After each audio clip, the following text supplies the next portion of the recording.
এলাকায় আমরা থাকি। ওই যে লোকেশনটা দোকানে গেছে সাইডে। এই হচ্ছে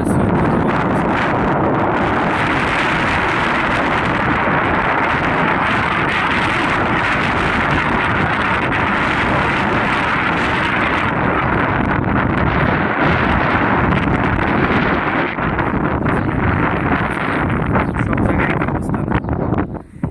আমি আছি এখন এলো আপনার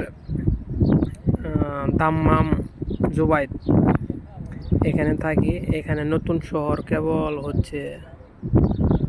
দালালে কই আনছিল যে বলদা সিটি ক্লিনারে কাম দিব, তা দেয় নাই, 2 নাম্বারই করছে। ভাই ভাগ্যের বেশি পাওয়া যাবে না। যে আসবেন দেশে থেকে বুঝে না আসবেন, ভিডিওটা শেয়ার করে দিবেন।